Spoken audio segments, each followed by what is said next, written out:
Today on Investigate TV Plus, 2 women left on the hook for their parents' nursing home care after they say they felt compelled to sign confusing documents. She said, "Oh no, absolutely not, honey. It will be covered." I went to the mailbox to get my mail, and I had an $80,000 bill from the nursing home. And they're not alone. Our investigation found some facilities try to collect payment by pursuing collections and even suing family members, leaving them feeling blindsided. I'm thinking, do I have to claim bankruptcy? What are my options? What are my choices? We dig deeper into the fine print on admissions papers, hear from 2 daughters sued for thousands of dollars, and provide solutions to help you fight back. Plus, a healing hive. Escaping sex trafficking is a complex and courageous act, but it's just the first step in a long journey toward recovery. We explore how a program using honeybees provides survivors with the nectar to rebuild their lives. And he calls himself the luckiest man alive.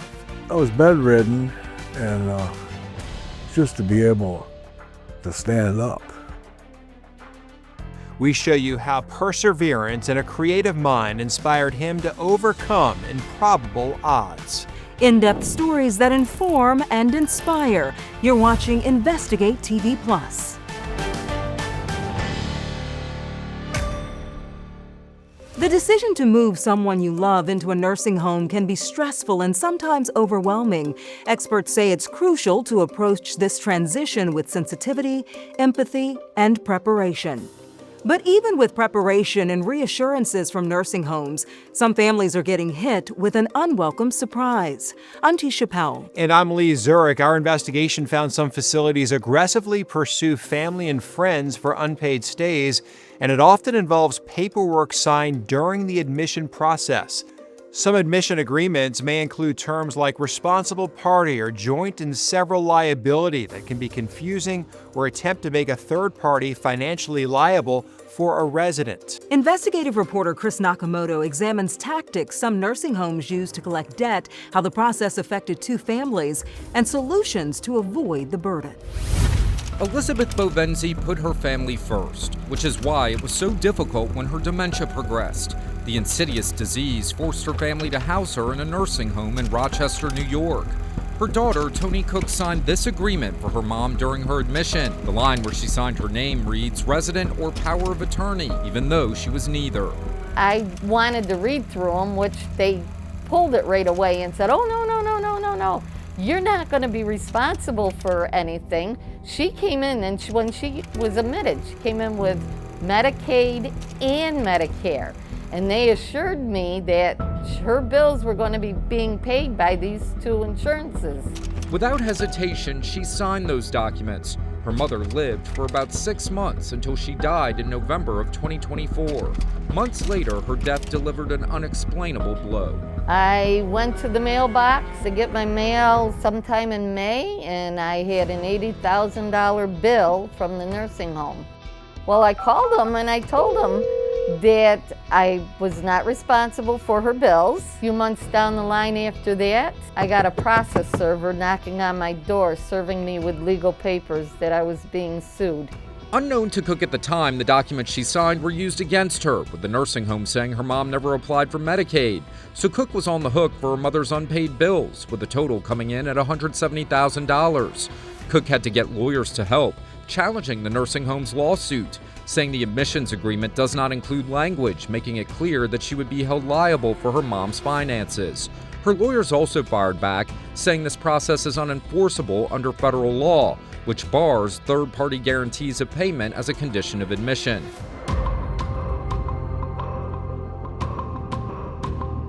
Anna Anderson is a lawyer at the National Consumer Law Center. The federal law bans nursing homes from pursuing other people for a resident's nursing home bills. But unfortunately, nursing homes have gotten cleverer and cleverer as they have sort of looked for ways to try to find someone to pay for these outstanding debts. Our national investigative team found these debt collection lawsuits are becoming increasingly common across America. Well documented in states like New York, New Jersey, Indiana, Kentucky, Ohio, Alabama, Washington, D.C. In a single county in New York, 24 nursing homes filed 238 debt collection lawsuits, primarily targeting friends and family members of residents, seeking nearly $7.6 million between 2018 and 2021, according to the NCLC. It ripped open a deep wound, a grieving wound, and a wound of now financial responsibility for something that I didn't even know that I had.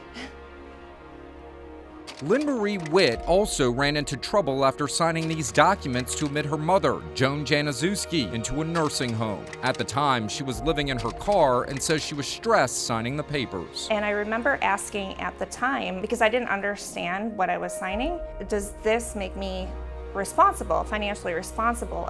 Because at the time I was homeless and had a lot of issues, and of course I didn't want to take on financial responsibility. And she said, "Oh no, absolutely not, honey. It will be covered." It just eats at you. I'm thinking, do I have to claim bankruptcy? You know, what are my options? What are my choices? The American Healthcare Association represents the majority of nursing homes in the country. They wouldn't do an interview, but told us these types of lawsuits are not common practice, and we're urging caution that highlighting it could be very misleading. In 2024, the National Consumer Law Center and Justice and Aging reported that more than half of elder care advocates in 27 states said they had seen lawsuits against third parties, with as many as 20 cases filed in their states. If you sign one of these documents, even though there's a federal law that bans holding you responsible for the resident's debt, it could still mean that the nursing home is going to, down the line, try to sue you to try to collect those bills from you. And that's not some situation you want to find yourself in. So make sure you read the documents carefully. With sorrow shifting to anger, Witt received a bit of good news at the end of our interview. People are showing that this is completely over for you. Wow. That no, Like mine will fight on? yeah, all files at the court now, but then you'll have that documentation. Thank goodness. Neither nursing home's attorney responded to our requests for comment. In both cases, the facilities dropped their lawsuits after Cook and Witt received legal help. The nursing home dropped the case against Witt due to her financial hardship, and the lawsuit against Cook was dismissed after Medicaid applications were filed. Since both were dismissed, no court ever addressed whether the daughters could be held responsible for their mother's death. Our in-depth coverage on nursing home debt collection and what you should know about the admissions process continues on InvestigateTV.com. Just type "blindsided" in the search bar. Coming up, from bushes to berries. Everybody knows blackberries, right? These are good. I can eat these, right? Right, yeah. That's good. Nature's grocery store is open for business. We explore an ancient practice for finding food that's establishing new roots in modern-day life. But first, renewed strength with hope, healing, and a touch of honey. We show you how a unique program nurtures and empowers survivors of sex trafficking.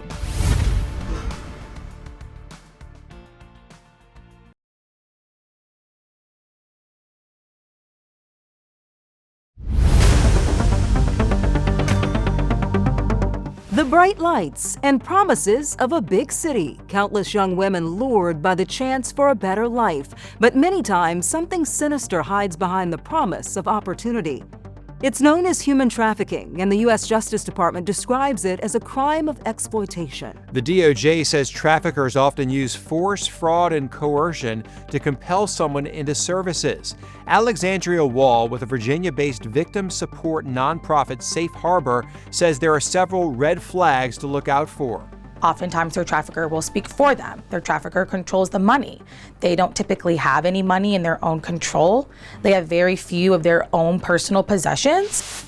Experts say once a trafficking victim escapes, many of them have criminal records related to trafficking, which can make it difficult for them to get jobs or find a place to live. They may also be in need of mental health assistance to help them deal with the emotional trauma of being trafficked. Reporter Kim Clark introduces us to a group of women in Memphis offering support for survivors through a healing hive of empowerment. It is a very complex community, and what's also very interesting is to understand that One hive of bees, they are their own little city. Joy Layton is the master beekeeper of 20 hives at this urban farm in South Memphis. You have a situation which you can't really look at each one as an individual. They have to all be together. The workers are all sisters to one another. Sisters with a common goal of keeping the hive healthy and honey abundant. Liquid gold that is the life force behind Thistle and Bee, a community-based program helping women in Memphis reclaim their lives from sex trafficking, prostitution, and addiction. When the women work with us and are in our program, we harvest honey from bees. They earn a living wage, and when they graduate, we'll match their savings upon graduation. Autumn Chastain is Queen Bee at Thistle and Bee. Women are referred to the program through sister organizations, the courts, or by self-reporting. For 2 years, they live in our housing, and we provide medical, dental, the mental health and trauma-focused work, all things that help eliminate some of the barriers that break that cycle. Thistle and Bee's social enterprise employment track keeps survivors busy as bees, making products with honey collected from the hives. We hire them and they learn job skills and they get paid while they're working and still in the program, and they make everything you see. Asia is 8 months into the residency program and 9 months sober. This granola is really special to me because I know I'm making it for another sister to have the opportunity that I have received, to a chance to actually get her life back. So I make it with love, and I love to make it. This is called mint lemon, and it has dried mint, lemon balm, black tea, and granulated lemon peel. Survivor and tea maker Sherry credits Thistle and Bee with helping her build life skills and rebuild family relationships. When I walked in Thistle and Bee, I was broken. I was broken and tired and hurt and shameful. But now I have so much courage and strength. The tea, granola, and other items are sold online and at this store staffed by survivors at Chickasaw Oaks Plaza. This space is just so amazing. All the products that we have in the store are made by our women in our program, or they're made by another woman out there that has a similar story of restoration and hope. And so this store means hope to me. It's not just retail, it's restoration. Samantha Brown went from being a resident to program director. She now manages Thistle and Bee's newly opened Healing Hive and Wellness Clinic, a mental health outpatient resource in Midtown. I will be getting my bachelor's degree in social work next year. I was a dropout. I dropped out in the 9th grade. So to just be able to say that and to know that I each semester make the dean's list blows my mind. Renewed strength from a sisterhood of survivors. Honeybees creating a hive for healing. To live a wonderful, beautiful life. To understand what it is to love yourself, and that love is not an exchange. If you or someone you know is a victim, you can call the National Human Trafficking Hotline at 888-373-7888 for assistance. Still ahead, defying the odds and inspiring others along the way. How a Michigan man broke free from the debilitating effects of a life-changing accident. But first, a return to the wild. When I'm outside, I'm happy. I want to interact with everything I see. It combines hiking with gardening. We head deep into the forest to learn the art of collecting from nature's pantry.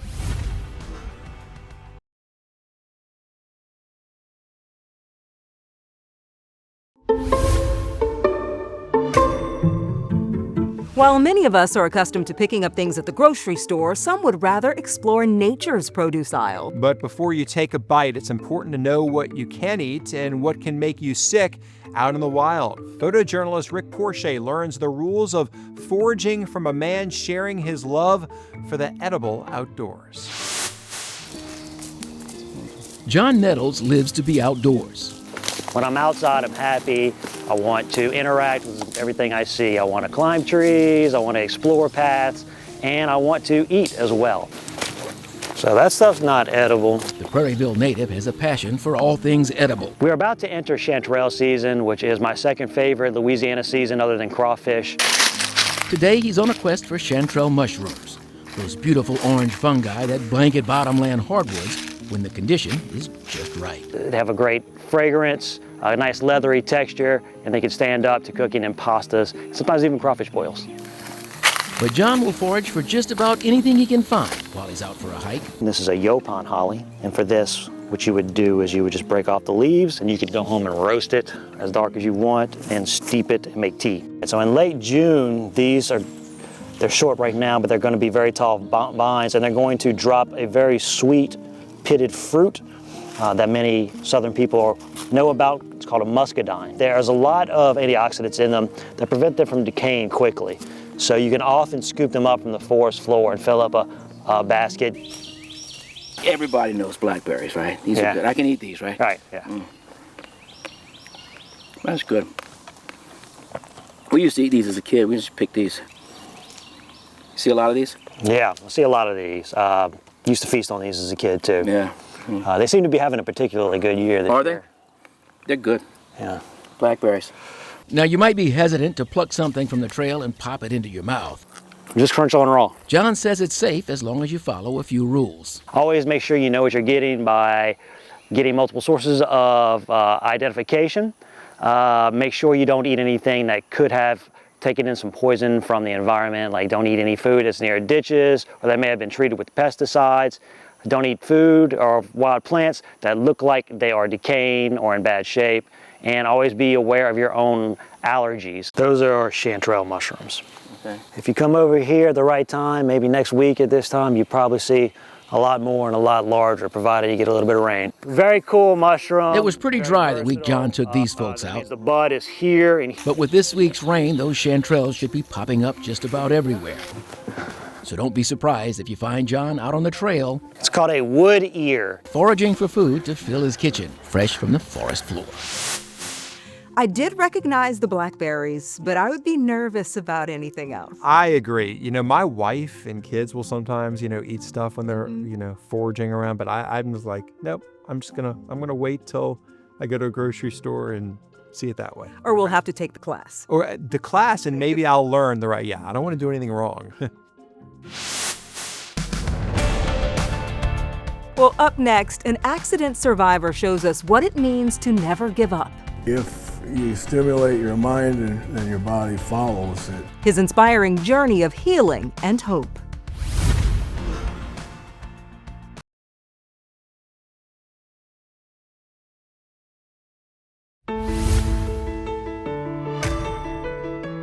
We've all heard the saying, you can do anything you put your mind to, and a Michigan man is proof. Jim Loudon suffered a traumatic brain injury in a horrific accident and says his mind was instrumental in the healing process. Reporter Ann Emmerich shows us what inspired Jim to get back on his feet and back to doing the things he loves.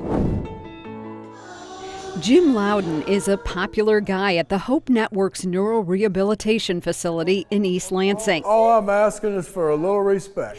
He may be slow to walk, but he is fast when it comes to music trivia. Got some good singers on here. Jim calls himself the luckiest man alive. Nearly 11 years ago, he survived a violent crash on US 127 near Ithaca. 8 weeks of my life are gone. I don't remember anything at all. The only picture Jim Loudon has shows how lucky he is to be alive.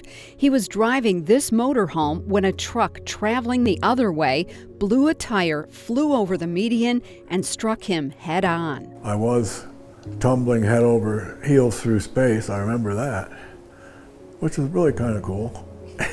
But when I actually came back to Earth, it was in a bed in Oakwood. Oakwood in East Lansing is an inpatient transitional rehabilitation center. Jim has lived on the campus ever since, his mind pushing him on a long journey to become independent. I was bedridden, and just to be able to stand up. How long did that take? Forgive me, I get emotional easy. Emotional because many of Jim's injuries could have killed him. Along with a traumatic brain injury, he had a brain bleed, a fractured skull and bones, broken ribs, and a punctured lung. I never liked people helping me, so this was bad. And being pushed around in a wheelchair I really didn't like, you know, because you're not independent. At home I had a swivel on it so it could just go around and around. While his body was broken, his mind was motivated. I told my cousin I've been ice fishing every year since I was 5 years old, and this year I wasn't going to make it. He took me. They pulled me out of the ice on a sled.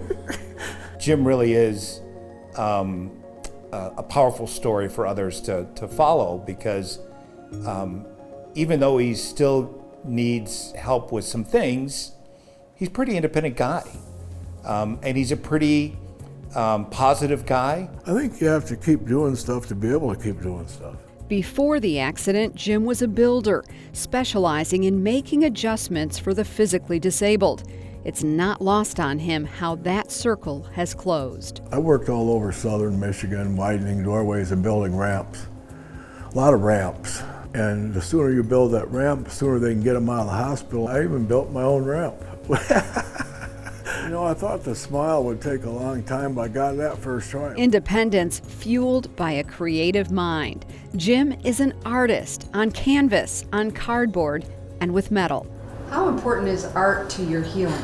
I think getting to use creativity is really stimulating, and if you stimulate your mind, then your body follows it. A body still a bit broken, but a spirit that's grateful to be alive. I walk with a cane, but boo-hoo, some guy in a wheelchair would be glad to trade with me. And that's it for us on Investigate TV Plus. I'm Tisha Powell. And I'm Lee Zurich. Thanks for watching.